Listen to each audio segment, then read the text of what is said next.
Alright, also look, welcome back to the channel, and in today's video, we're going to be talking about the lightweight division's next superstar, that is Paddy the Baddy Pimblett, and his absolute superstellar of a performance last weekend on Saturday night, July 28th, in Manchester, England, when he rolled out in front of a roaring hometown crowd to deliver an absolutely devastating finish against Bobby King Green, that has now slingshotted him into the official lightweight rankings. Now, that kind of brings up the question, is Paddy the Baddy Pimblett scouted to be the UFC's next superstar? And if you're new to the channel, don't forget to like, comment, subscribe, and share so you can help me reach 1,000 subscribers by the end of the summer. I'll deeply appreciate you. And make sure you join the official UFC Discord, link in the description. Alright, so look, Paddy the Baddy Pimblett's submission over Bobby King Green last weekend at UFC 304 in Manchester, England was a significant milestone in his career, marking his entry into the ranks of the lightweight division's elite. Paddy has always been a polarizing figure in mixed martial arts with his brash personality along with his unorthodox fighting style, but this win over Bobby King Green solidified his legitimacy as an official lightweight contender. You know, going into this fight, there was a lot of skepticism around Paddy the Baddy's abilities, including from myself. I honestly thought that Bobby Green, with his extensive experience, his gritty fighting style, along with his high fight IQ, would kind of expose Paddy the Baddy's weaknesses, taking into consideration that Bobby Green is a veteran in the sport, someone who has been in the cage with some of the best, and with his unorthodox yet effective striking, it kind of made me think that he could give Paddy the Baddy a hard time, potentially even finishing him. But it seems like I was completely wrong, and Paddy the Baddy not only held his own, but dominated in a way that forced me to kind of reevaluate him as a fighter. Because, you know, my doubts about Paddy really didn't come out of nowhere, because after his controversial win over Jared Gordon, many, including myself, questioned if Paddy the Baddy was truly ready to make his way into the top tier competition in the UFC's lightweight division, its hardest division.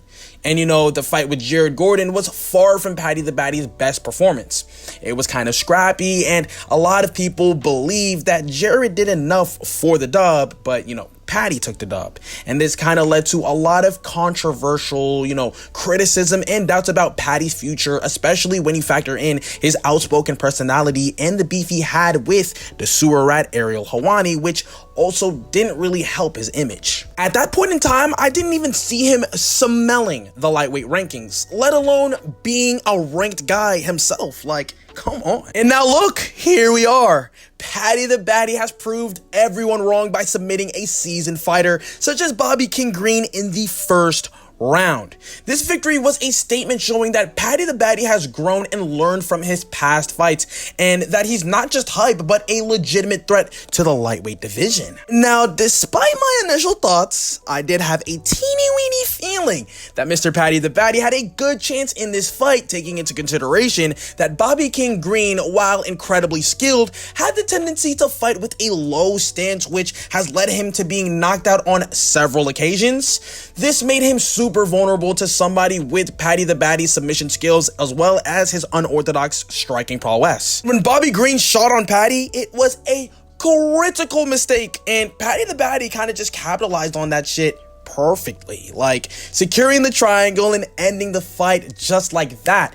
And it was so tragic. It was such a tragic outcome for Bobby King Green, but a monumental one for Mr. Paddy the Baddy. And talking about monumental ones for Mr. Paddy the Baddy, his post-fight call-out of Renato Moicano was so brilliant on his part, because these two have been chirping and trading barbs with each other for a while now, and the prospect of them facing off against each other is not only exciting for the UFC, the company itself, but for the MMA community around the world. Renato Moicano is a rising name in the lightweight division, known for his sharp ground game along with his sarcastic persona, which makes for a compelling matchup both in and out of the cage. And with Paddy the Baddy's new growing star power mixed in with Renato Moicano's own rising stock, this makes for a fight that almost guarantees to be a fan favorite to the MMA fans around the world. Oh, and not to mention, Paddy the Baddie's suggestion to do the Ultimate Fighter with Renato Moicano was an absolute stroke of genius. The Ultimate Fighter has always been a launching pad for many great rivalries as well as careers in the UFC,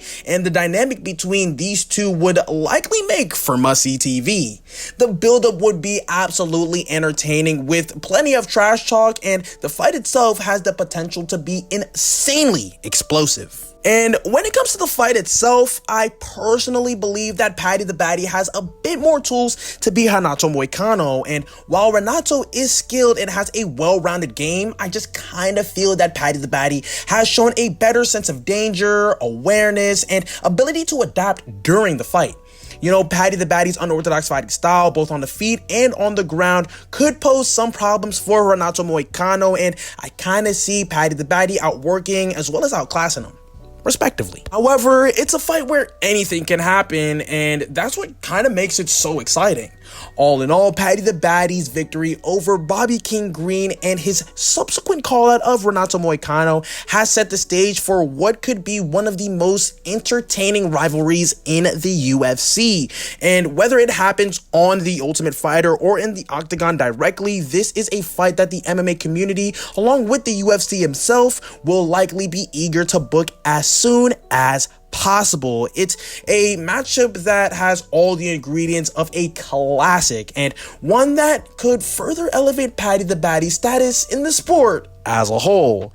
But that's all I've got to say for this video. Let me know in the comment section below what you guys have to say about Paddy the Baddie's superstardom, and do you guys see him fighting for the title anytime soon? Let me know in the comment section below. But that about wraps up the video. Hope you guys enjoyed. Don't forget to like, comment, subscribe, and share. Thank you so much for watching, and I'll see you in the next one. Ciao.